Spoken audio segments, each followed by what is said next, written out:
changed this year. So here we have the opening tip-off, and Adams jumps against Pullman. Murray State controls it. Sheila Smith, a good pass, and open underneath. Number 25, or number 24, number 25, Huffman. We'll get it right. Gee whiz, I just did a basketball game. I know how to do this. They started out a little bit different than they did at Tech. If I recall correctly, they went fast after that first 2 points. They were very deliberate at the beginning of the previous game. That's a foul on Rana Poe. And Tennessee Tech is down early, 2-0 to the Racers. And from the way things started off, all of a sudden, Frank, it looks like could be another high-scoring affair. Well, I think it's going to be a more physically aggressive game today, Steve, than we're used to in women's basketball, because both of them want that second-place spot with the possibility, however remote. A good shot by Arnetta Peterson, and Arnetta has the first basket of the game for the Golden Eaglettes. And they have to pause the action and get the net back down. The OVC commissioner has already said that Middle will host the tournament if they win, even though it's going to be in the old gym. Sheila Smith, shot bounces out. The follow-up is no good by Pullman. Tennessee Tech, Melinda Clayton gets the rebound. Here's Sean Mundy with it. We talked about the tournament earlier in the earlier game, and it is interesting, 1,500-seat gym that they'll be having the premier event in the women's OVC action. Well, as we watch Melinda Clayton sink her layup, as you call it, 15 foot out, there's no doubt that Tennessee Tech would be the best drawing place in the OVC, because they've proven that year in and year out. But Middle has the right to do that, and I suppose it's only fair if they can handle it to let them have it. Well, I can see their point. They want to host it if they're the regular season champs. Shot won't fall. Clayton has another rebound, as Winning shot wouldn't go down, and Winning is one of those outstanding freshmen in this conference. Arnetta Peterson cranks it up, won't go this time. Holman gets the rebound. Here comes Rana Poe with it. Check that. That was Huffman with it. I don't believe both teams can keep this pace up all afternoon. They may be able to do it. Well, you got to figure that they can if they go to their benches, and Bill Worrell's been known to dip into his, as has Coach Bud Childers. Well, I think Tech has an advantage there. I think that we saw it against Moorhead and talked about it. You know how they wore out in the second half. That may be the case for Murray. Winning on the turnaround, it's good. Michelle Winning, first basket of the game. The score is tied. And they'll come out with a three-quarter press trap, Winning at the point. She's a big girl to be standing out there at the point, by the way. Stands 6'2". And Cecilia Ramsey takes it and beats the press. Here's Adams, turnaround. She's fouled by Pullman. Now, Renee, if you saw that play there, Renee's going to get the majority of her points underneath. And that doesn't look like it. As we watch this, Renee is underneath there. She takes that ball. All you can do is just foul her. You can't reach up there. You can't get to her because she just dominates that inside area. Renee Adams shoots 69.7% from the line. She's among the OVC leaders in free throw percentage. And she has that basket. She has a good touch at the foul line, Steve. Golden Eaglettes take a 1-point lead early in the contest. First half, the second shot won't fall. Good play by Ramsey, but she loses it out of bounds, but great hustle. Right. That's what it's going to take to win the ball game. We was talking about Renee's free throw shooting. I see where Tech has, 2 in the top 10 in free throw shooting, and she is one of them. No, they got 1, Adrian Black, 2, 3. 3 in the top 10. Adrian Black and Rana Poe bangs it home. A great penetration shot for Rana Poe. Gives the lead to the Lady Racers. Sean Mundy, and Winning goes to the floor. She trips over Clayton's feet. Good move by Peterson. Cecilia Ramsey, 18-footer, bounces. She gets her own rebound. A good play by Cecilia. Good hustle, but on the floor, she and Smith, and they call the alternating possession. I think it's going to be Tech's ball on the alternate possession. You have to get used to the different arrows at the different arenas. I couldn't even see the Indians, much less the arrows, so I wasn't sure where it was. Oh, boy. The size of the crowd, Steve, is much larger than I'm normal. I see normally here at Murray State or any place around the league as far as that's concerned. 18-footer is good. Arnetta Peterson has 4 in this game, but Frank, when you heard the starting lineups introduced, there was not the throng. The end zones are almost empty. There was not that deafening noise that we had for the men's game earlier, and it's just amazing that they would get up and walk out. Well, winning inside. You know, I don't know what it is. I enjoy women's basketball about as much as I do the men's, but it's just not the sport as far as the spectator is concerned, and I don't think that's necessarily means anything other than that's just what most people grew up with. Tennessee Tech men's basketball, for example, has been around for many, many years, while women's basketball has been here a short time. Clayton misses it. Smith gets the rebound for the Lady Racers. She'll take it against Sean Mundy. Good pass to Winning. Winning to Pullman. Pullman knocks it in.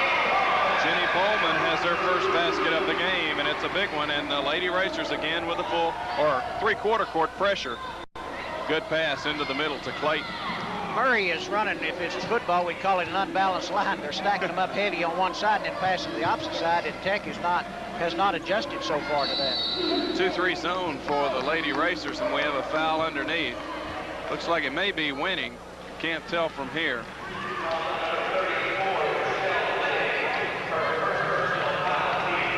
Okay, as we see the replay there, Steve, the ball's coming into Renee Adams. They're trying to get it into Renee Adams, but there was a foul prior to that. That was the Winning's first foul, and there is Melinda Clayton. Melinda has really been coming on in the conference field goal percentage. She's listed in the top 10. She shoots 53% from the field, and that's why that type of shot that she has. A hook shot, no good by Pullman, and here comes Sean Mundy. They're not calling the 3-second lane violation because Murray had 2 players standing in there. As you watch Clayton miss again, but Renee Adams, the offensive rebound, she says she's fouled and gets a look from Sheila Smith. Sheila thought maybe she was swinging to hit her, but I think Renee's arm just went up without the ball. And Clayton with it. Smith taps it away, a great play, and Melinda Clayton fouls her first of the game. Good play by Sheila Smith. Well, there was a lot of physical contact in there, and just unfortunately, Melinda got caught at the wrong time. Bill Worrell's up with his pleading hands out, wanting to know why it didn't go the other way. Sheila Smith, by the way, averages 22 points per contest for the Lady Racers. Ronna Poe with it now. Feed into Winning, and they missed no the walk whistle. there, I think. But a Looked rebound. like it may have been from here, too, but nonetheless, no whistle on that one. And well, I think, Ramsey unfortunately, Steve, officials got in the habit of watching. Both of them watch the ball. Melinda Clayton takes it in, and she can take control of the game, Frank. She has 6, but she's so dominating. She's so smooth, and I never mean to take anything away from Melinda when I say that she wasn't heavily recruited. I just think of the intelligence of Coach Worrell in finding her. Well, I wouldn't go that far now, Frank. Well, he's bigger than I am. I feel I have to throw that in there. He may see a replay of this. Oh, boy. Lady Racers retain the possession. Well, Murray's playing a much more deliberate game and going to the basket, seems like, more than I remember. Ball away jump shot, Ronna Poe. Here's Adrian Black back in the game for the first time for the Eaglettes. She takes it. It's almost blocked by Smith. And there a steal by Clayton. She gets it back. Good pass from Ramsey into Clayton. She's fouled. The basket goes. And boy, is she happy. She and Renee are a good combination, Steve, and I'm kind of looking forward already to next year when they get the big girl from Tullahoma in there, or Shelbyville, I'm sorry. You're talking about Angela Moorhead Brown. Angela Brown now, and here we see the replay on this last one where she got that steal. She tipped it just enough to grab possession of it, unselfishly feeds it over, but then comes back in and gets the play. Couldn't get her free throw to fall. Michelle Winning gets it. Here's Sheila Smith for the Lady Racers. Tech takes a 3-point lead, 13-10. A block by a foul on Adrian Black, and Sheila Smith giving the referee a hard time. Now, I don't know how much he's going to put up with, but as we said, the foul on Adrian Black. That's interesting to see that no reaction from the official there. Bill Worrell had a reaction. There That's on the a good inbounds steal, play, Melinda Clayton. Melinda is playing heads-up ball, especially on defense. Melinda has 2 steals in this game. Sean Mundy, second in the conference, averages 2.3 steals a game. Renee Adams is fouled underneath. Looks like Coleman. That would be her first. The way the defense on Murray, as you watch it here, is going after Renee, and they don't have a whole lot of choices, and there's she's fouled. I believe if she could get those to fall, she could probably score 50 points. Coleman, by the way, has 2 fouls. There you see the freshman for Tennessee Tech, Renee Adams. She was named Player of the Week this past week, Steve. And that is very interesting, Frank, because you've been following the league, as you say, for quite a while. Have you ever heard of a freshman being named Player of the Week as opposed to Newcomer of the Week? This is the first time I checked with the league office. This is the first time in women's basketball that a freshman has been named Player of the Week. Now, Renee, I think, has been named Freshman or Freshman of the Week Rookie about of the Week, 4 I'm times. going to call it, yes. 4 times, but Player of the Week for a freshman. Quite an honor. Things getting a little bit rough inside. Michelle Winning looking to the official. And Sheila Smith takes the jumper, and there's a foul. The shot won't go, but she'll be going to the line. Sheila Smith has things are going her way. She can't do anything wrong except miss those shots. She's getting all the calls her way. But we were talking about Renee and how, as we watch this replay here, as Adrian reaches in on her, she happens to miss that particular shot. But as we think of how good Renee might be when you talk about Dorothy Bowers and Tawanya Mucker and Sheila Smith and those kind of names that dominate the statistics in the league, then that makes Renee all the more of a threat as a freshman. And Sheila Smith at the line. Here they come. Smith will meet them at half court now, and they're going to try to trap them inside the half court line, but the Golden Eaglettes have become so adept at handling that pressure. Good pass into Adams. Open underneath the back door. Renee Adams has 4. They just can't leave her alone because you give her the ball under there and she knows what to do with it. And a good pass, too. She doesn't stutter when they give it to her in there. Oh, no doubt. From the left side, Huffman.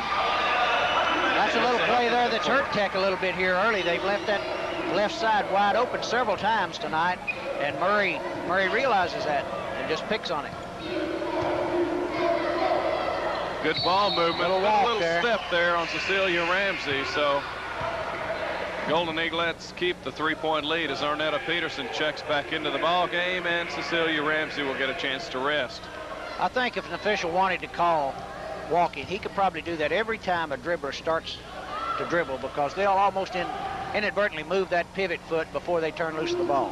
Except when they're standing still. Sheila Smith puts it home, and the Lady Racers are back within 1. Smith now with 4 points in the game. Well, it's starting off like the other game where there's going to be a lot of points and it's going to be a close ball game. Whether Tech or Murray wears down physically first remains to be seen. They crash in on Clayton, and 3-point try, Sean Mundy, no. Winning gets the rebound for the Lady Racers. Here comes Sheila Smith. With a chance to go ahead on this one. Adrian Black almost takes it away, and they call her for the foul. She has 2 fouls in this ball game. Worrell doesn't like that at all, and I think it was a little close there. As you watch this, it looked like a good steal, Steve. She hit the ball once, she hit it again. I was always under the impression that part of the hand when in contact with the ball was part of the ball, but the officials will almost all the time call it. Well, it depends on the official, I would say, and then you have to find out as the game progresses how the officials are going to call it. 3-point try, Huffman, no good. Adrian Black gets the rebound. Now Melinda was able to put some pressure on that corner shot, and she missed it. That's one that they've been getting away with. Pass to Adams from Clayton. She's fouled underneath. In the ball game, by the way, number 30, Tanya Pierce for the Lady Racers of Murray State. And Pierce is a 6-foot freshman from Greencastle, here again, Indiana. all they can do is just, they can't reach up there far enough. They've got to just try to stop her best way they can. Renee Adams will stand in at the line once again for Tennessee Tech. The foul on the freshman from Greencastle, Indiana. It may be a little difficult for the officials to keep this game even in fouls, because Murray's going to have to go after Renee. That's a rare miss. Yes, it is. Renee misses the first one. Jill Tittle will check into the ball game for Renee Adams after there's another dead ball. Renee's shooting almost 70% from the foul line. And that's the case, as Renee Adams will go out of the game with 5 points. Jill Tittle is in, and Jill, just a fine, outstanding young lady for the Golden Eaglettes. She's a 5'10" freshman from Johnson City. Winning gets the rebound. Clayton. They just take it away from her. That aggressive Eaglet defense, and that's what Coach Worrell teaches. Ramsey looking for somebody to get the ball to. Adrian Black. Now Ramsey again. 15 seconds on the shot clock. Arnetta Peterson over to Ramsey. Adrian Black's open for the jumper. Shot won't fall. Tittle in the middle tries to get it, but Sheila Smith comes over and grabs the rebound for the Lady Racers. And again, they'll have the blocking foul. This one on Adrian Black, and Adrian has 3 fouls in the ball game. And Coach Bill Worrell with a word to the officials again. Same official has called all 3 of them. As we watch it here, give you a chance there. She's set right now, but she does lean over. She does move into her, so it was a good call. Well, I think the same official would call it because it's in his area of the court. Right. And Adrian Black will go to the bench with 3 fouls. Sean Mundy checks into the ball game for the Golden Eaglettes. And the loss of Black would hurt him because she's certainly a spark plug in this game. And once again, Melinda Clayton comes up with a loose ball. Eaglettes up by 2. Melinda's just a good all-around ball player. She can do it on both ends of the court. She can just intimidate you when you've got the ball. Just a good ball player. Ramsey, and they call the alternating possession. I don't know. Tanya Pierce and Cecilia Ramsey really banged together that time, but alternating possession will go over to the Lady Racers, though. He was down on the sideline, and both of them went after the ball, and he couldn't tell which one knocked it out, I think. Well, then again, if you crash together like that and somebody's standing still when the crash occurs, you have to... Well, you have 2 options. You can call a foul or you can call it out of bounds. The nice thing to do is call it out of bounds. Especially if it's Tech's fault, yeah. Golden Eaglettes, by the way, won 9 of their last 10 games. They've assured themselves of their 18th consecutive winning season. They became only the 4th team in history to win 400 games, stretched their home court winning streak to 23 league games, and locked up a spot in the OBC postseason tournament. And they should do well in that tournament. I think they should, because they, as a very, very young team, maybe the youngest team in the league this year, have just begun to really gel together, much like their male counterparts in the Golden Eagles. You know, they're just now beginning to gel together as a unit. So I think Eaglet fans have a lot to look forward to for the next 3 or 4 years, and of course, Coach Worrell is not going to let that tradition die out. Eaglettes, by the way, are currently building upon their longest winning streak of the season. It's up to 6 games now. And they're 3-9 on the road, though, this year. 10-0 at home and 2-0 on neutral floors. So having a little problem, I guess, on the road. And here in Murray State, they're trying to prove that they can play here. 17-15 is the score. But over the years, Steve, they always seem to lose a game or 2 on the road that perhaps in retrospect you'd think they shouldn't. There was a walk they got away with. Smith takes the shot. Winning tries for it. Smith knocks it away, and in the ball game, there's number 10, Vanessa Gray. Rana Poe takes it and makes it. She has 4. That tied the ball game. By the way, Vanessa Gray is a 5'3" senior from Princeton, Kentucky. Well, Tech's got to stop that outside corner shooting there. They move the ball around, fakes all the way. Melinda Clayton's shot falls now. Will the shot count? The foul is away from the ball. Yes, it will. It was on the inside there. Melinda Clayton, by the way, is in double figures already. 9:41 to play in the first half. The foul is on number 22, Rana Poe, her 2nd of the game.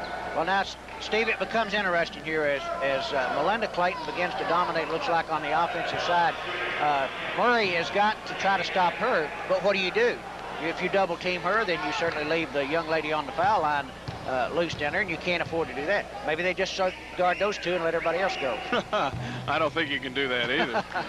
Renee Adams now with 6 points because we've seen Ramsey crank it up this year, and we've also seen Adrian Black, Arnetta Peterson, and Sean Mundy even had 17 points in the game this year. Oh, they can all put it through there.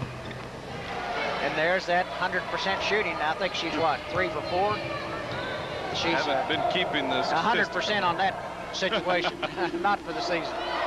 She's 7 points in the game for Renee Adams. Gray works it into Winning. It's knocked away by Cecilia Ramsey. Sheila Smith takes it baseline against Adams. Winning with another offensive board, and it goes. The Lady Racers certainly being aggressive enough, staying in the ball game, down 2. I think it's 21 to 19. And Arnetta Peterson loses the pass from Sean Mundy off the fingertips. Our screen showed the old score, but it's 21 to 19 with a turnover by Tennessee Tech. Golden Eaglettes on top by 2.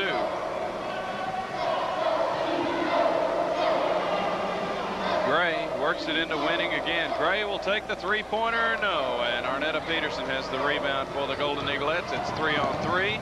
Peterson over to Mundy, and Adams coming through his trip by Michelle Winning. Well, she came crashing through there like a fullback, going for the goal line, and the pass would have been a good play as you watch it here. There's Mundy getting the ball, and there comes Renee through, and she was tripped, as you said, by number 34. So, picking up the foul, number 34, Michelle Winning, her second of the game. Renee Adams at the line again. This is getting to be a familiar sight here. Jeannie Pullman is back in the game as Adams' first shot is good, and she has 8 in this ball game. By the way, Pullman, who just came back in, is a 6'3" sophomore from Bartlesville, Illinois. A rather young team with the type of talent that they have from Murray State. There's Renee with 2 more. Now, that makes her, what, 5 for 6? 5 for 6 from the line. You talked about the free throw shooting percentage. She steadily worked her way up. Well, it certainly could be a factor in a close game. Renee Adams will pick up the foul from behind, and Sheila Smith goes to Cecilia Ramsey. And Sheila Smith goes to the floor also. We'll see it again. You watch the replay here, and Cecilia moves over in front of her and into her. Melinda got a good block.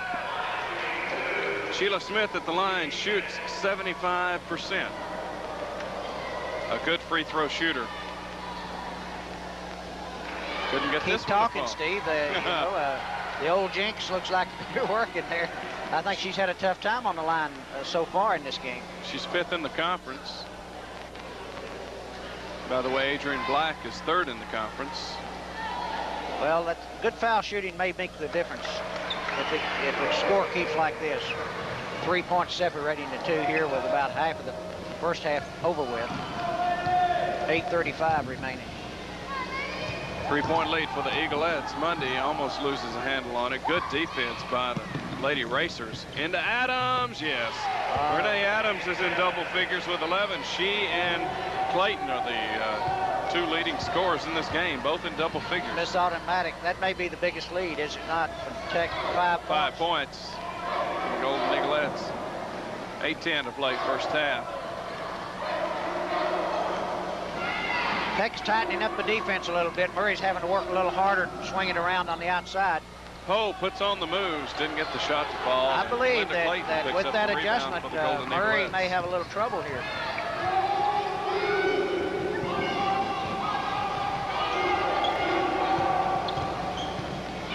See Mundy, the Clark Range High product.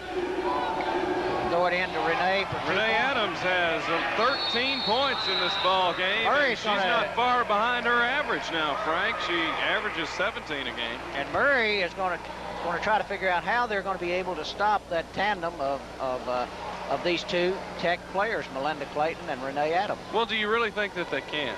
Well, they can't stop them. They might make some adjustments there. They may take and pull their offense a little bit outside and make the defense come after them on that side of the ball. But when they get on offense, they're going to have to play, looks like some kind of a zone or something if they're going to be able to drop one player off as you watch the replay, because you pull out there and try to play a man-to-man. I don't think anybody can keep up with Renee. Just lob it over her head. They're trying to drop down on her, but it's too late. She's already got the position, got the ball. As you see here, here we go with the opposite angle, and there she goes. And she moves well for a big girl. She can get up off of that floor. That's unusual. A lot of big ball players, they just try to use that height without making any physical movements much at all, but not Renee Adams. From the field, Renee shoots 65.5%, 65.4 to be exact, and that leads freshman in the nation, and it's, I believe, 6th in the nation overall, if it has a chance. 5th, I believe. It's come up. She was 9th at one point, as you say, and that's not, you know, her leading the nation in freshmen. Now, that includes the Tennessees and the Alabamas and the LSUs and the Texas and all of those big teams. Oh, yeah. She's 5th in shooting accuracy in the top freshman. By the way, over the weekend, Renee was 22 of 27 from the field for 81.5%. You can't ask for much better. Okay, there's a tip by Peterson right into the hands of Mundy, and Tech's on the attack again. Sean Mundy, the shot won't go. We have a foul underneath as Mundy drives in. A rare shot there. I don't know how many the stats says that Mundy's shooting this year, how many shots she's taken, but it hadn't been many. She averages 5.5 points a game. Okay, here's the tip by Arnetta, and very alert there. You see it? See Sean coming in here on the replay. And Sean Mundy misses her first shot from the free throw line. It bounces out hard. Checking into the game, Alyssa Huffman back in for the Lady Racers as Ronna Poe gets a seat. Mundy at the line, her second try. Couldn't, and it drops in. So Sean Mundy,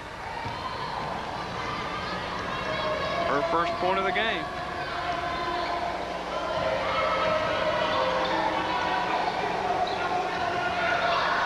Lady Racers working against the Eaglettes zone.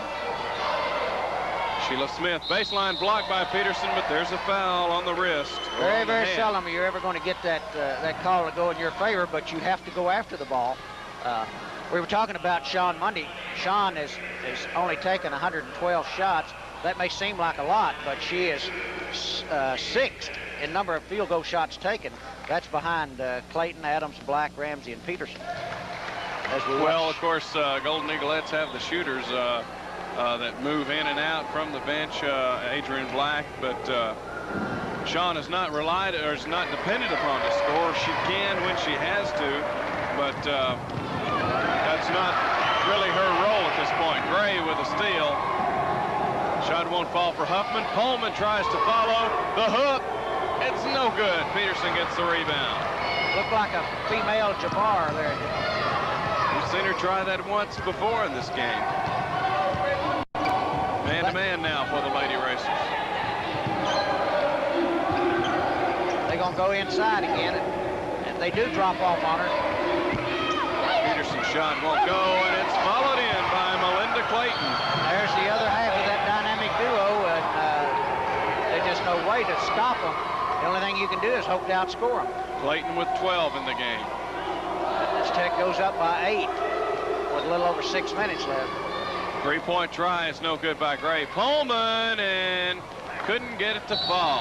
Tech's ball. Pullman may have gotten away with a little jump there before she went up with that shot. Well, as I said a while ago, Steve, you watch the officials, and both of them are keeping their eye on the ball rather than the official under. I officiated a few years. I know the under official's supposed to watch for walking, 3 seconds, blocking, those kind of things, but they don't do it most of the time. Celia Ramsey loses it. It's picked off by Smith.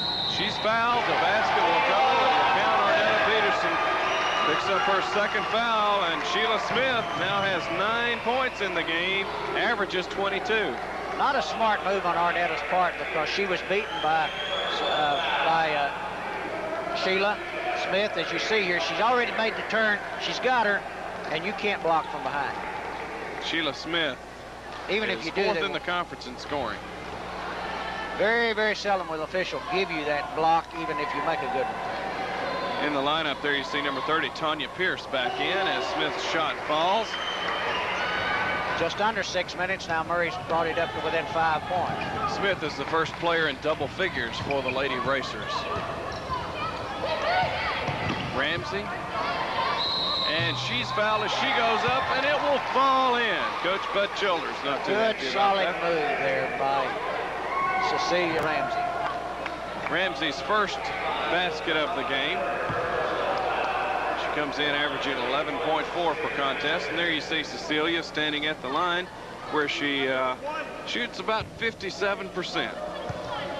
Doesn't go to the line much, though. Cecilia comes from a good athletic program at Cock County High up in East Tennessee. As she makes that one, and I understand they have a good top quality player on their boys team that Coach Deaton's looking at. Tennessee Tech is up now by 8. There's a foul underneath, and Smith is drawing the fouls. It's unbelievable. Arnetta Peterson has 3 now. A 2-shot foul. Coach Bill Worrell letting the referees know how he feels. You see Mrs. Elaine Funk and Cheryl Taylor in the background. We got to speak with them between games. Melanie Marshall will check into the ball game for the Golden Eaglettes, and she'll be replacing Arnetta Peterson. Now, Melanie Marshall is quite a story. This is her 4th sport that she'll letter in at Tennessee Tech. How many college athletes letter in 4 sports these days? Almost unheard of. You don't hear that, and I'll put in a little plug right here for the Herald Citizen. We're running a feature on her tomorrow with a picture of her in all 4 of those sports. She ought to be OVC Athlete of the Year. Oh, you got to just think that, you know, she excels in volleyball. She has a scholarship there. She plays golf, which she'd never played before this year, and just an outstanding athlete. There's the turnaround for Renee Adams, who has 15 points now. Well, Tech maintains has run that 5-point lead out to a 10-point lead. Now they've outscored Murray 5-0 here over the last half minute. Did she not say her favorite sport was softball? I believe she did. I'm not exactly sure. Sean Mundy, the turnaround, no good. And Michelle Winning picks up the rebound for the Lady Racers.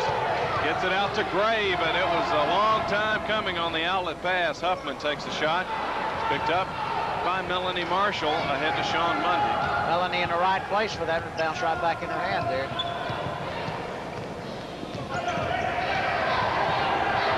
Eaglettes still working against the man-to-man. Cecilia Ramsey over to Marshall. Into Adams on the baseline, and there is a foul. Nope, they just say she pushed her out of bounds. It's an unusual call there. If she pushed her out of bounds, it looks like there would be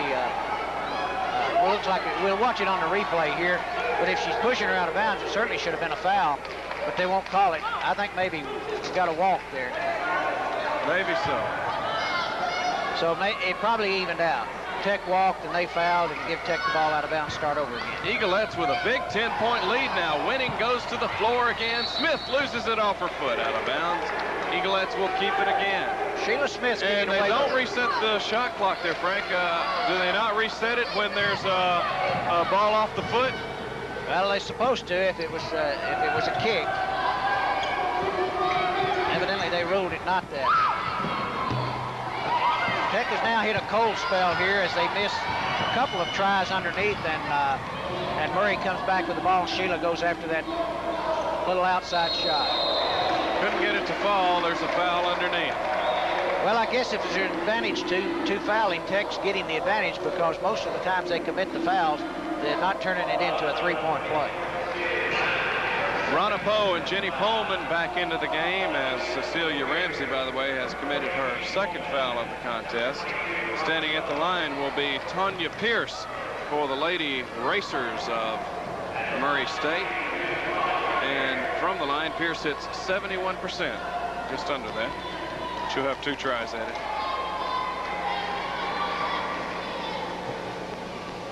Well, as we watch her sink that, of course, as I said before, Murray has certainly improved over the years, and the fact that they're able to stay in the ball game is an indication of that improvement.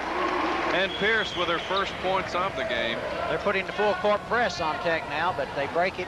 Tech's had a lot of experience of this over the years. Well, a lot of teams, like Coach Worrell says, saw the early films where they had some trouble with it, but no problem there now. Murray defense is really sticking close to Tech. In fact, is using their hands a lot. Mundy tries to get it into Renee Adams, just over her head, and that's a chance that you take when you go for that pass. I think Sean may have anticipated Renee turning to her right. Instead, she turned to her left. Good passing, Sheila Smith. And did they call the foul? I believe so. That will be on Sean Mundy. It must have been because Cecilia just stood there with her hands in the air. That will be Sean Mundy's first foul, as I have it. We'll see it again, Frank. Watch it here. They try to go inside, can't kick it back out. And,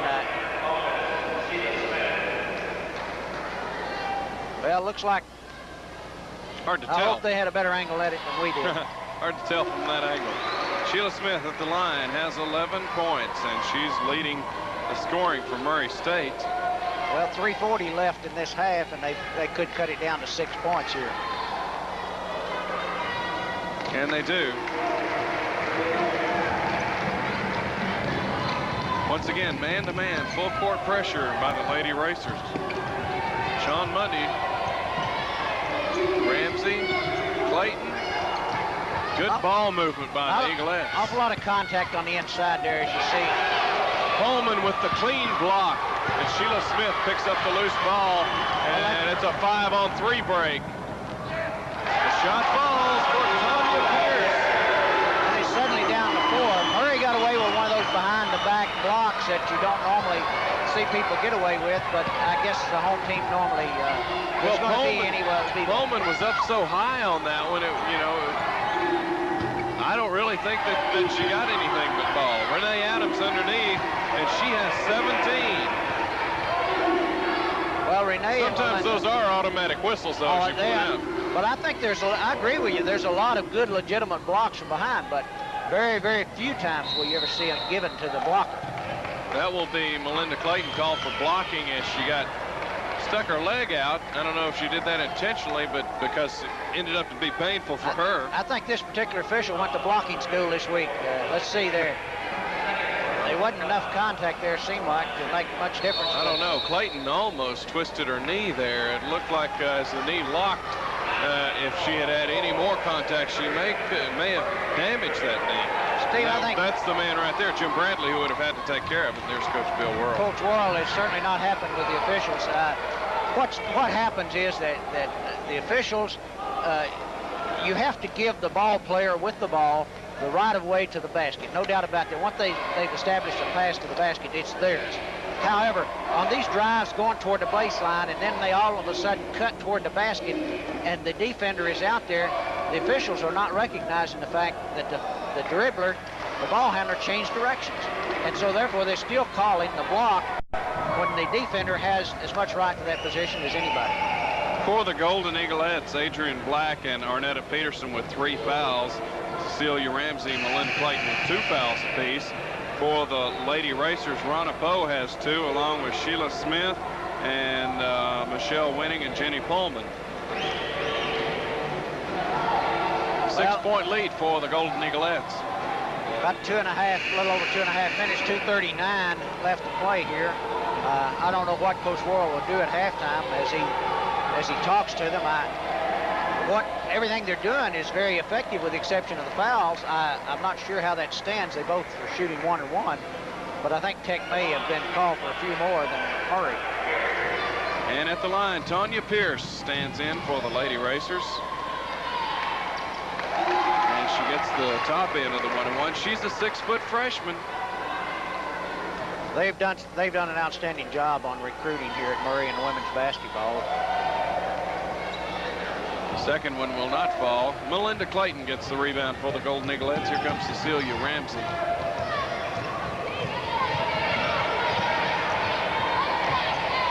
Marshall with it, top of the key. Sean Mundy going to the floor. Ronna Poe, hard working. Coming back this way, Pierce, and she lays it up and in. Pierce has 7 points in this ball game already. And she averages five a game. She's certainly going to get that average here. Clayton to the basket, strong, goes to the floor, no call. Melinda Clayton getting up slowly there. She has 14 points in this game. Well, no contact, looks like. Pullman on the other end as things start to heat up again. Pullman has 4. Eaglettes up by 3 with 1:45, and Coach Bill Worrell with his hands in the air saying, let's slow it down for a minute. Well, they have about 1.5 minutes left to play here. I think he's not going to be in too big a hurry as long as they get the shot off before the clock goes off. Adams turn around, Winning goes to the floor, and the Lady Racers are falling like flies. Now, how much of that is contact and how much is acting, I don't know, but he certainly got the fans upset about it. Well, the official play on the outside is not, he's letting them play underneath there, and I personally like to see it as long as nobody gets hurt. Ronna Poe will take it, top of the key, it's good. Poe now with 6. Suddenly it's a one-point ball game here. And a minute to play in the first half. Let's see how Coach Worrell runs this. Now he has 20 seconds on the shot clock.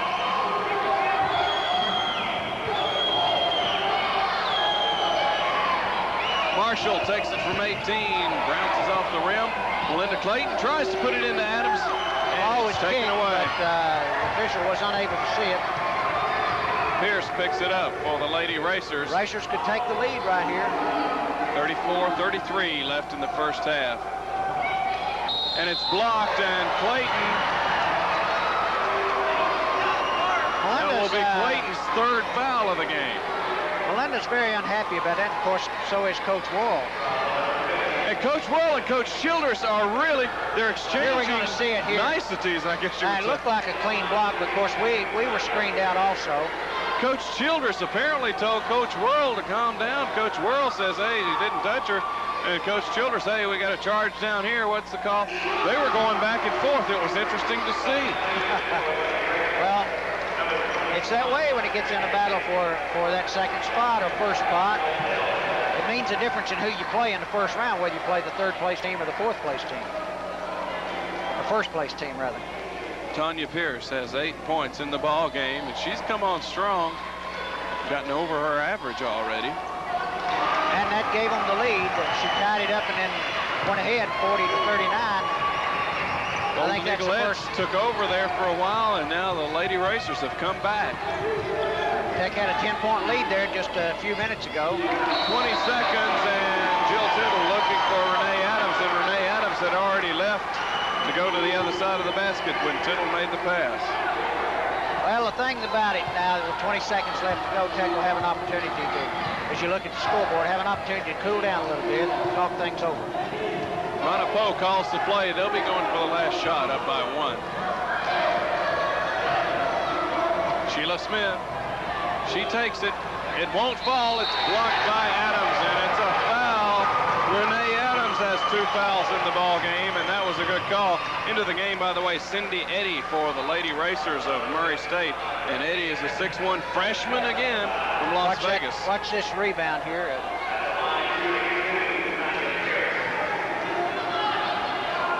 Well, there again, she caught her on the wrist and with part of her body, I'm sure. Pierce at the line is now in double figures for the Lady Racers. Giving Murray a 2-point advantage with 3 seconds to go. Looks like they're going to go in with a 2 or 3 point lead at halftime. As we said, she averages under 5 a game.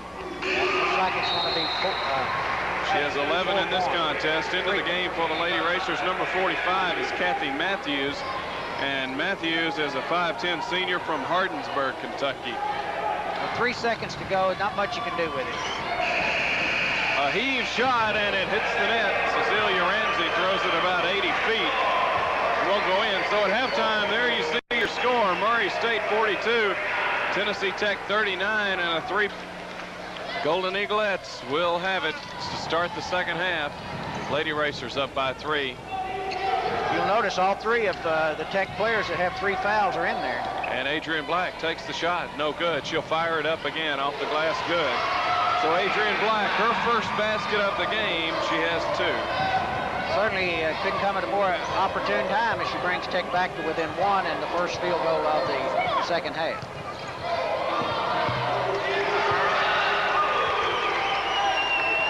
I don't want to get it knocked off. as we watch the action here and see a turnover, or actually a 2-point field goal, and Renee goes after 2 more to even it up and misses. Melinda Clayton with a follow-up underneath is fouled.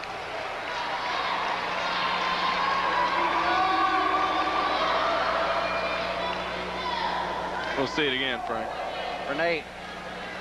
Melinda Clayton gets the ball, and just as she starts up, she gets hit from behind. By the way, Frank, one person we haven't seen in this game, we talked about Karen Johnson scoring 40 points against Tech. We haven't seen her in this ball game at all, and I don't even see her on the bench over there. Well, that's true. Yeah, she's a sophomore out of Memphis. Don't know what the problem is. It could be any number of things. Melinda Clayton at the line. The first one goes, and the second one bounces out. Tanya Pierce gets the rebound for the Lady Racers. Here's Rana Poe with it. Tech back within 2 as a steal. Good hands by Renee Adams. Couldn't get it taken away, and Cecilia Ramsey goes into the bench hard, and hopefully nobody's hurt. We'll see as the bench, one player goes falling over backwards. Cecilia comes out all right, though. She was on top there, so as we see this, Melinda Clayton almost made a steal. Looks like there was a foul 2 different ways there against Tech, but nothing called. Sean Mundy picks up the foul out front. That'll be her second foul of the basketball game.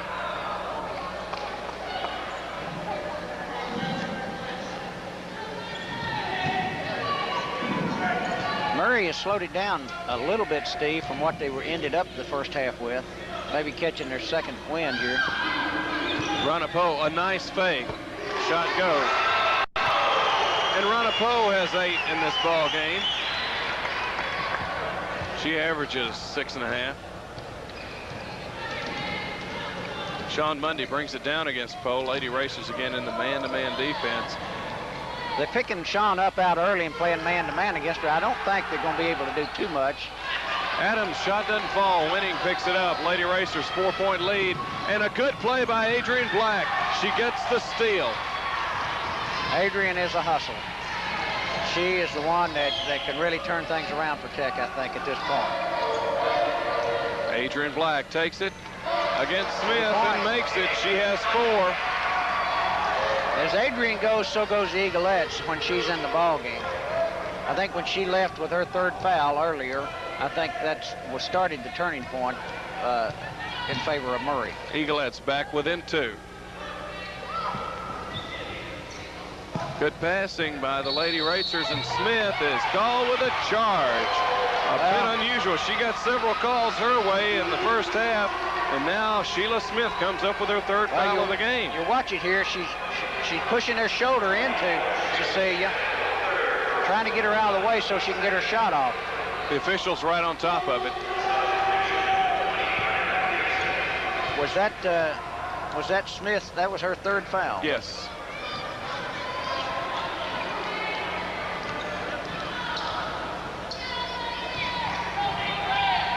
Adrian Black tries to drive baseline, and she'll be called for the charge. Well, and that will be Adrian Black's 4th foul of the game. I think if you see it on the replay here, I think you're going to see the defender leaning into her. Watch her moving with her there. Moved in front of her and tried to cut her off, and that's just the way it goes. So Adrian Black will stay in the game playing with 4 fouls. Maybe Bill Worrell wants to make a statement. If Adrian Black fouls out with 17 minutes to play in the game, now I think you're going to see a little bit of the turning of the shrew, we might call it here. You're going to see a few fouls, I think, called on Murray because it is a little bit unbalanced. Jenny Pullman. And that is Jenny Pullman's 4th foul. That's what they have on the scoreboard anyway. They have number 40 with 3 there. Oh, they changed it. Good pass from Peterson into Renee Adams, and Adams has 19. That ties the ball game, Steve, with 16:53 to go. Rana Poe works against Adrian Black, goes to the floor. What a dribbling act. Rana Poe, and she gets a well-deserved hand from the crowd. Adrian took a big chance there with 4 fouls going after that ball. That's a Ranapo three-point from shot. three-point range, no good, and Renee Adams gets the rebound.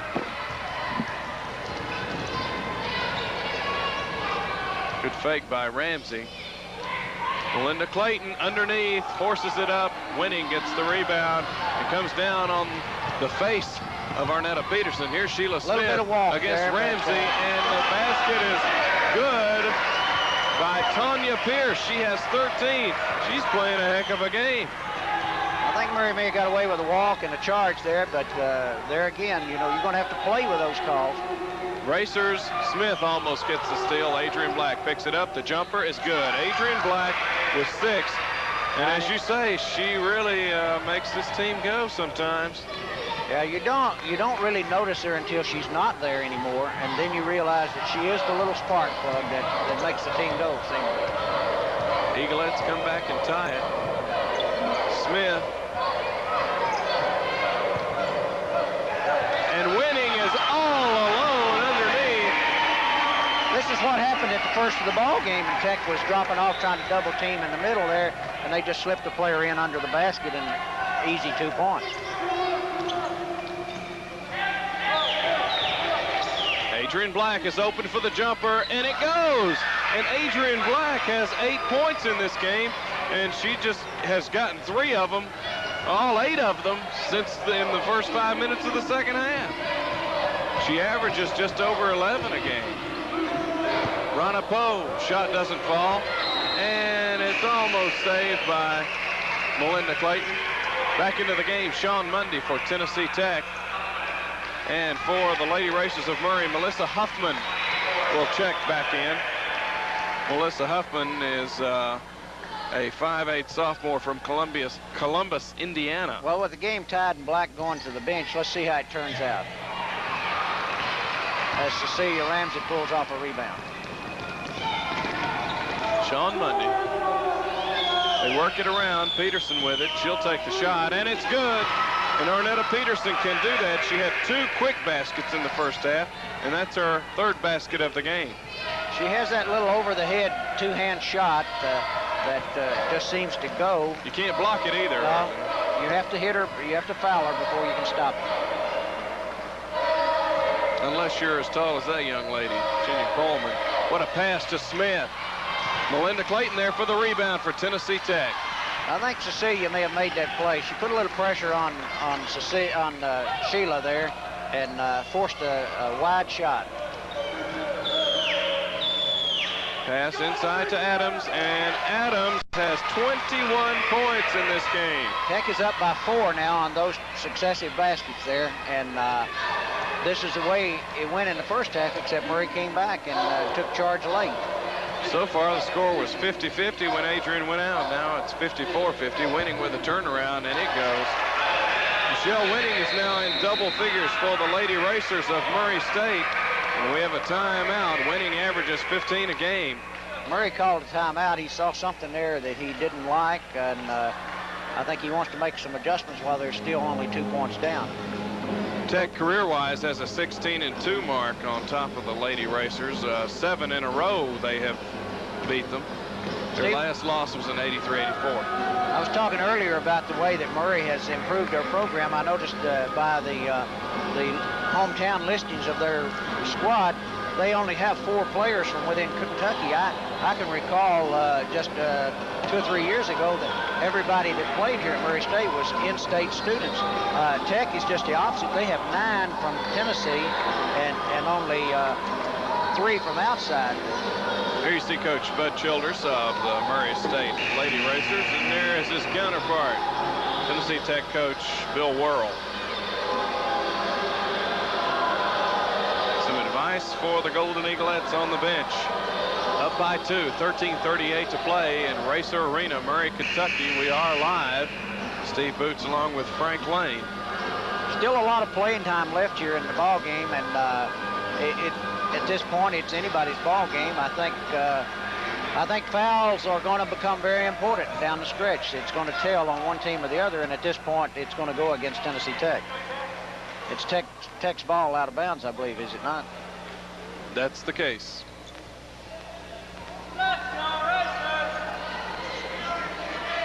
Melinda Clayton will inbound it for the Golden Eaglettes. Sean Mundy.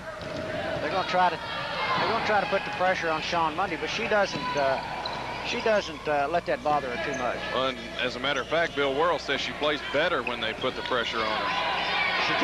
She does tend to get a little careless sometimes when there's nobody on her. Turnaround, Melinda Clayton, no good. And Renee Adams with the offensive rebound, back up and in. Adams with 23, and whatever Coach Childers had to stop her is not working at this point anyway. That goes up by 4. What they have to do now, Steve, is play some defense and try to stretch that lead out so that if Murray does get hot toward the end, that, you know, they'll have enough cushion there that it won't make any difference. Sheila Smith, she'll keep them in the game. Smith now has 13 points. And they're back within 2 with 12:45 left to play. Sean Mundy, you know, bringing that ball down the court and protecting it so well. It's just little things like that are really, really fine ball handling. And there's Renee Adams. She has 25 in the contest. She takes a little hop step under there, and so under this conditions, it's probably just as well the officials are looking up at the ball instead of the floor. Huffman tries to force it in, and Peterson knocks it away. She gets the steal to Mundy. Mundy will be guarded by Smith. What a fake! She frees her and puts it in. Sean Mundy has 3 in this game, but that was quite a fake. Sheila Smith's forte is on offense. I don't think it's so much on defense, but Sean did really make her look twice there. Huffman fakes. Clayton knocks it back.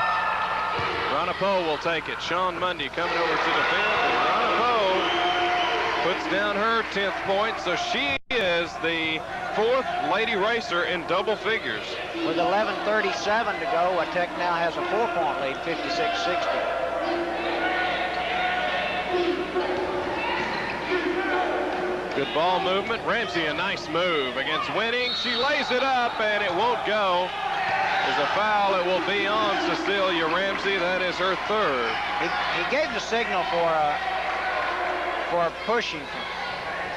As we watch this replay here, Mundy goes into the inside, starts to the inside, stops, and she, as you said, freezes Sheila. She can't commit, brings it off the glass and in for 2 points.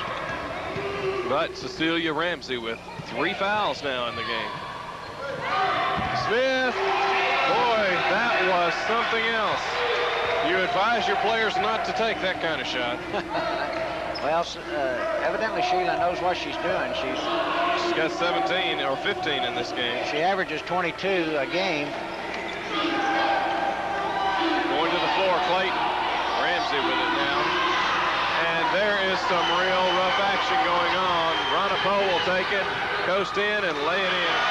And Coach Royal was very livid about that.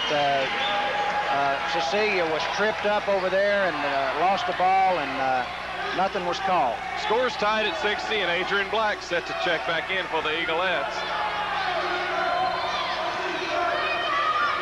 With 10:25 to go. And Ramsey cranks it up, misses everything. Good hustle by Arnetta Peterson, but she tipped it out of bounds. And Adrian Black is into the ball game along with Tanya Pierce for the Lady Racers. Arnetta Peterson will sit down for the Eaglettes. Well, it really didn't cost them anything, Steve. When Adrian went out, it was 50-50 when he went out, and it's 60-60 when she comes back in. Well, you got to keep in mind, too, that Adams and Clayton have been underneath the basket the whole time. Winning, what a move. Gets the offensive rebound, and that is an important statistic in the Adrian was there and could have probably taken a chance on it, but with 4 fouls, didn't want to. The Lady Racers go up by 2. Adams loses a handle on the pass. Ronna Poe picks it up for the Lady Racers. Black knocks it away. Sheila Smith with it now. A deflection there, almost turned into a turnover. Ronna Poe likes that behind the back dribble, and Coleman has the hook shot. She has 6 now. First one that she's hit from the hook shot. Murray up by 4 with 9:30 left in the game.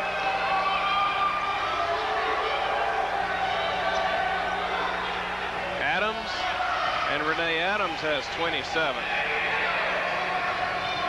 Racers up by 2.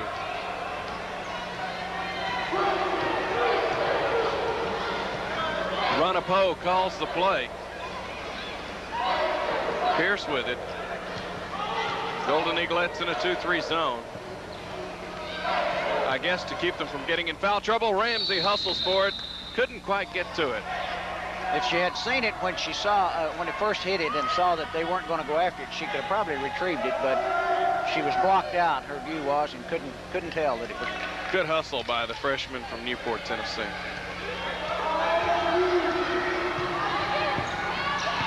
And there, Melinda Clayton with another loose ball.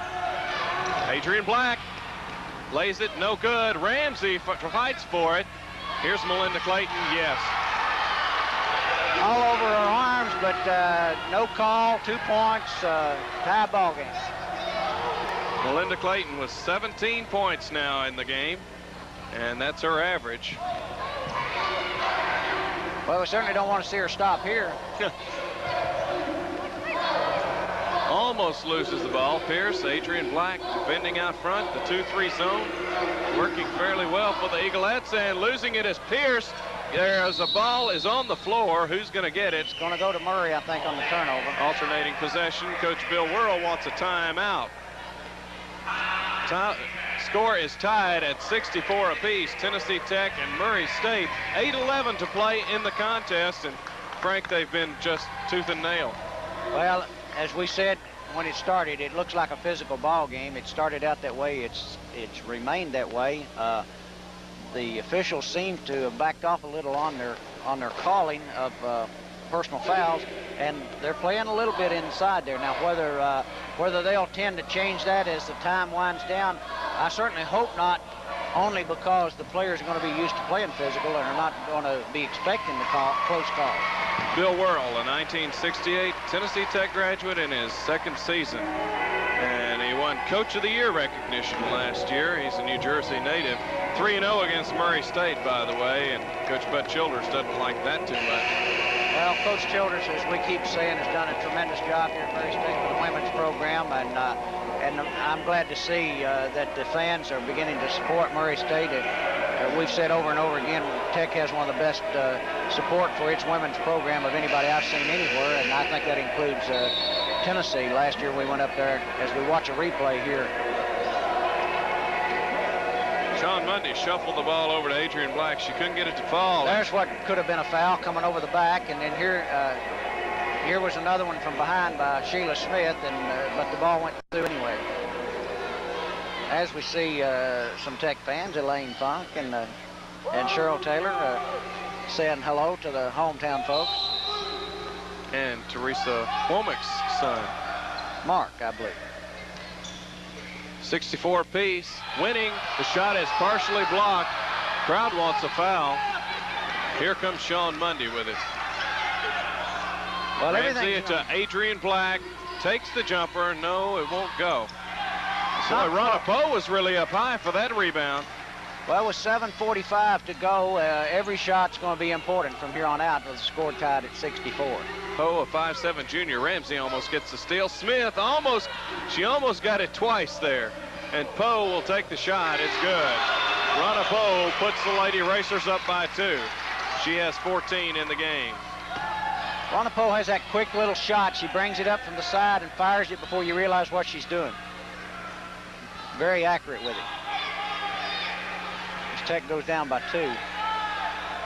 And nothing Adams called. couldn't get a shot to fall. Adrian Black, they haven't called that 5th foul on Black yet. And Sheila Smith, shot won't go.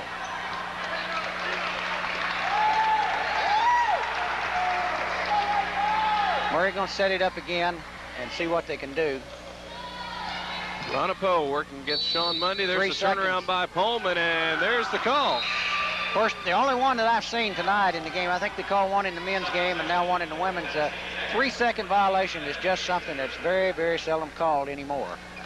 I think maybe they ought to do Arnetta away with it. Peterson is back into the ball game for Tennessee Tech's Golden Eaglettes, as Sean Mundy will get a rest. Going to save her for that stretch drive, I'm sure. 6:46 to play. Tech needs 2 to tie. Renee Adams is fouled this time as she goes to the basket. Sheila Smith staying well out of range there, and I'm sure the coach has told her not to foul out. Jenny Pullman, and I believe that's Pullman's 5th. Or 4th, I'm sorry. They're calling it. They didn't even call it on Pullman. What am I talking about? Called it on number 30. I had number 40. That will be the 2nd foul on Tanya Pierce. And Renee Adams, standing at the line, has 28 points. What an outstanding ball game she has played. 6:38 to go. If she makes this shot, it'll be a tie ball game at 66. And it is. 29 points. Lady Racers with it, 6:36 to play. Now, Steve, it becomes very important, I think, with close to 6 minutes to play, and you can't afford a whole lot of missed shots, a whole lot of turnovers. You need to establish one team or the other to win. It's got to establish some kind of a lead. Pierce, the jumper, won't go, and Melinda Clayton gets the rebound. Here comes Arnetta Peterson with it. Well, that's one exchange in Tech's favor. And Adrian Black with a 17-footer. No, Pierce going for the rebound. It's taken back. Arnetta Peterson lays it in, and the Golden Eaglettes have the lead. They got a reprieve there. They missed that shot that would have equaled out the turnarounds, and Arnetta, as you say, right there to grab it. Eaglettes with 8, or excuse me, Arnetta Peterson with 8 points now.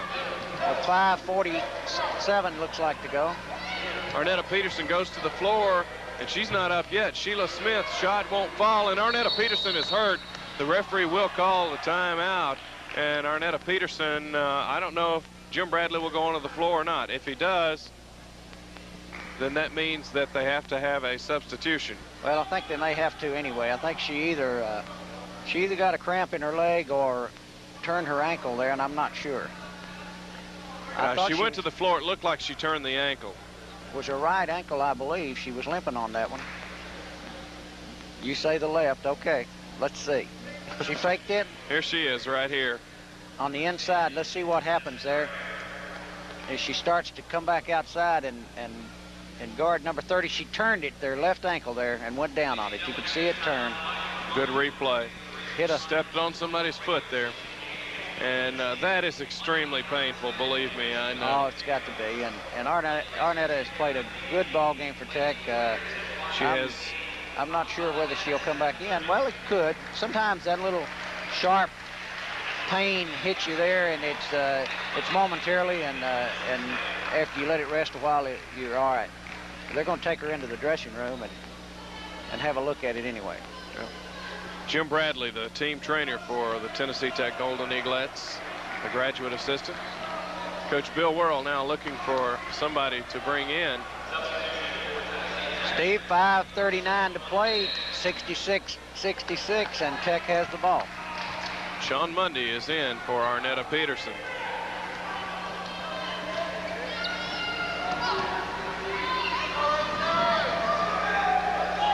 Two-three zone for the Lady Racers. Rana Poe and the Eaglettes penetrate just a bit.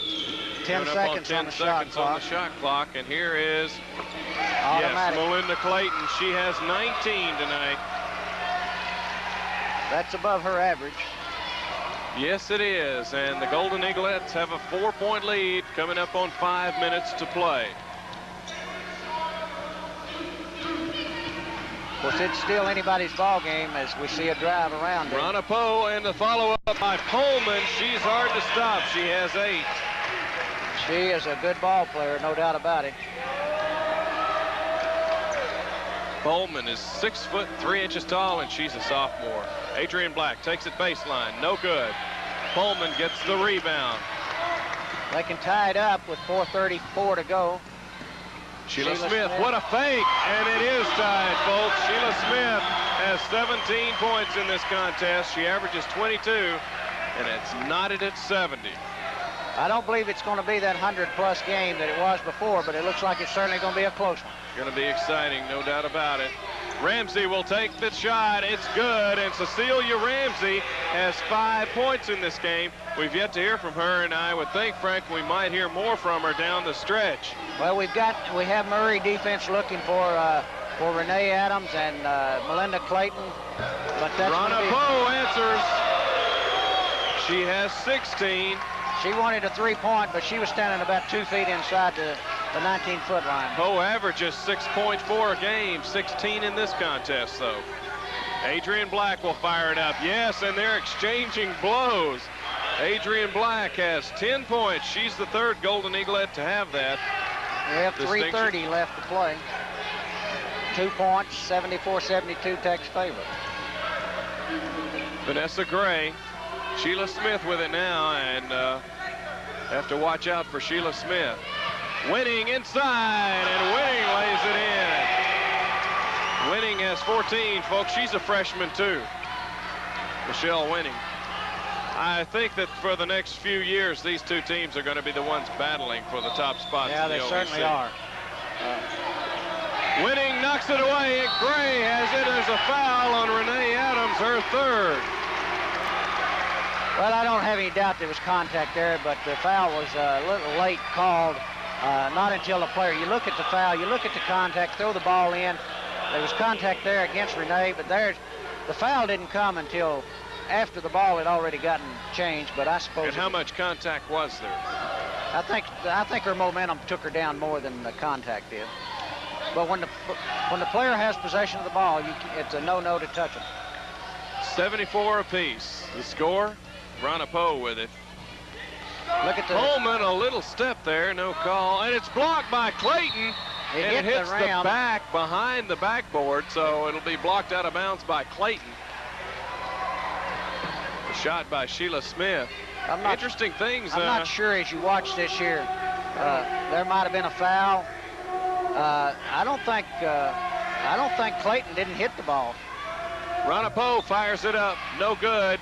Holman trying for it. Ramsey takes it away from her. Here comes Cecilia Ramsey. Sean Mundy. Ramsey into Clayton, to the hoop hard, and she makes it. Melinda Clayton has 21 points. Cecilia Ramsey will get in there and physically battle with the ball. She's had a broken nose. She's had, I think, maybe a turned ankle. She's had the marks of war this year. Remind you of the last time we were here, Frank, when came down to the last shot of the ball game. Winning. Well, it could very well do that again with 1:58 to play. With 76-76 score. Bud Childers wants a timeout. Things are hot in the Murray State Racer Arena. 1:58 to play. And this is for the battle for second place. Murray State, as we mentioned, they're 9-3 this year. 20-5, though, overall. What a record. And Tennessee Tech 8-3, 15-9 on the year overall. Steve, a little comparison here. In the first half, there was 25 fouls called, 15 against Tech, 10 against Murray. Here we are with 1:58 seconds to go, and there's only been 4 fouls called against either team. So at this point, fouls could be very crucial.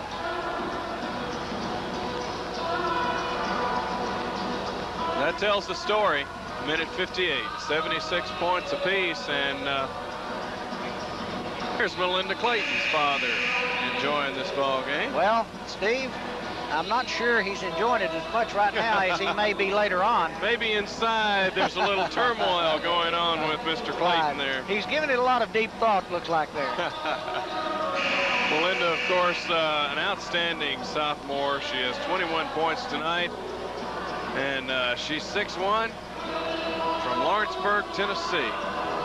Well, we said earlier, Tech leaves here, goes over to Austin Peay on Monday night for a league game, and then goes back home and closes out the season against league leader Middle Tennessee State.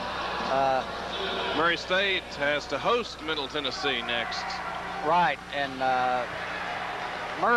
Middle has the league sewed up. Both teams having second place teams having 3 losses. They've won the league with only, I think, 2 games left to play. Well, they're playing tonight, though. They're playing over at Austin Peay, so it's conceivable they could lose 3, but not likely.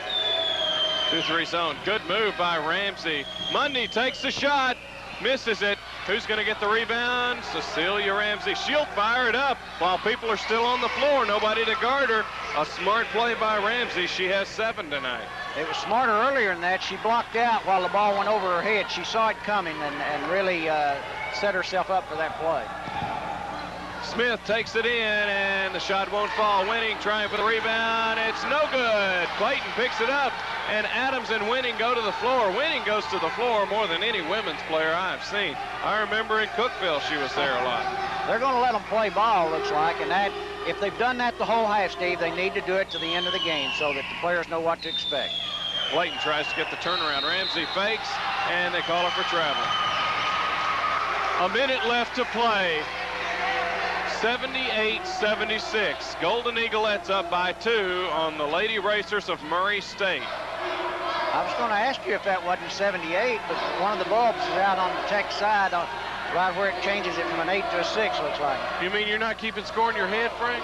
Well, 76-76, I'm not sure I can count to 154. See, Lady Racers really working the ball around. 10 seconds. Smith takes it, and here comes Adrian Black. What a move! She'll go all the way, and it's fouled by Vanessa Gray. Will they call the intentional foul? No, I don't think so. It was a legitimate effort to go, even though it's one of those unintentional intentionals. You'll see here, she goes after the ball. It's evident she can't get it, but she's going to try for it anyway. So Adrian Black stands into the line at the line for the Lady or Golden Eaglettes, third leading free throw shooter in the conference at 78%, and it will not go. With 33 seconds remaining, a 2-point lead, they really need to get this one and make them go for the 3-point or score twice. And Adrian Black does it. She has 11 in the game. Now that would have made a team normally to have to score two field goals, but with the 3-point rule, they don't have to. They can go for the 3-point shot. 26 seconds left on the shot clock, 29 on the game clock. So they have to take a shot somewhere along the way. Well, Coach Bud Childers was calling excitedly for his girls to get over there to the sideline and call a timeout, and let's get something worked out. Well, Steve, I'm sure Coach Worrell is telling his team now, look, if they've got 2 points, don't foul and give them a chance to tie the ball game.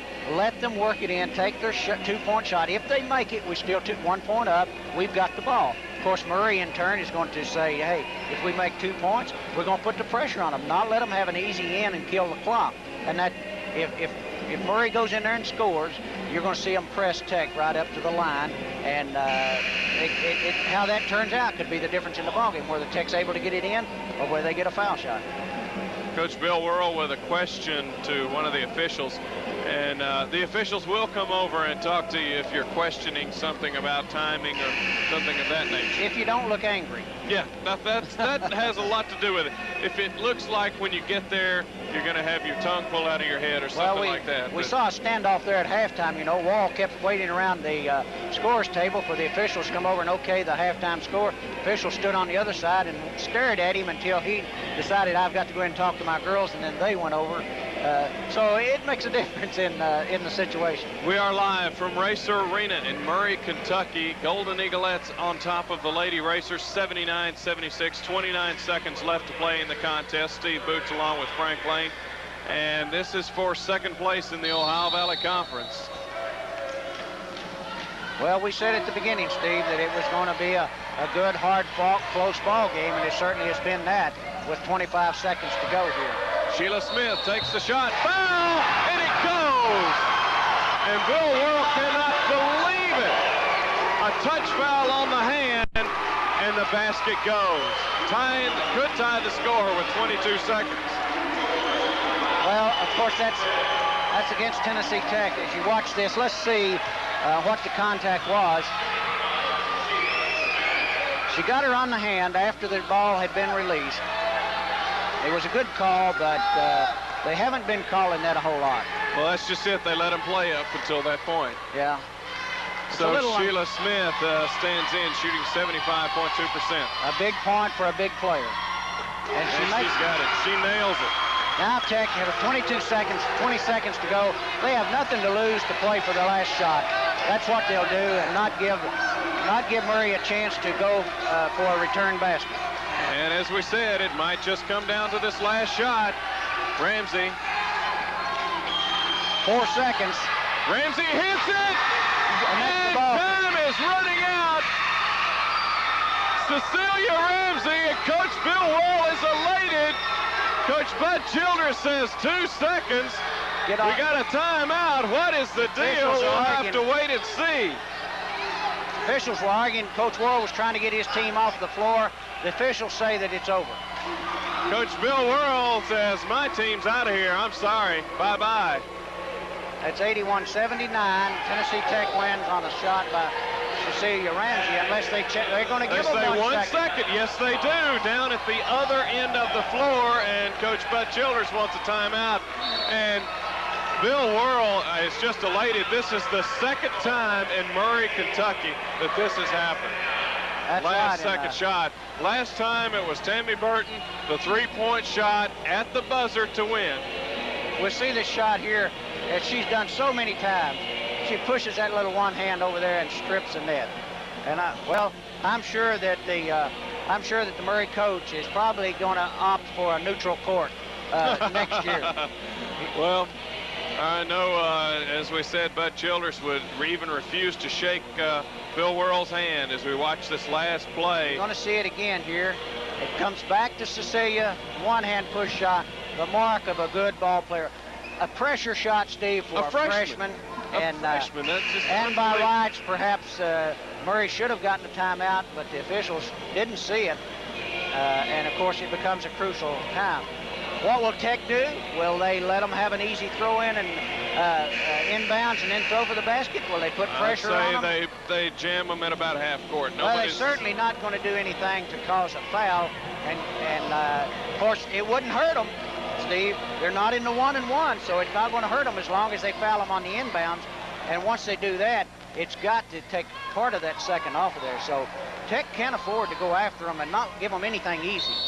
Okay, and Coach Bill Worrell wants to see the setup, and he calls the timeout. What they did was they had 4 players down at this end. Pierce would hurl at the length of the floor, and they got Pullman standing in there at 6'3", and Winning also standing in there, and she stands 6'2", and they would hope that just one of them would pick it up and throw it in. So well, the clock doesn't start until it touches somebody's hands inbounds, and of course that would go, and if Tech got in front of the ball and they threw it into them, well, it starts the clock.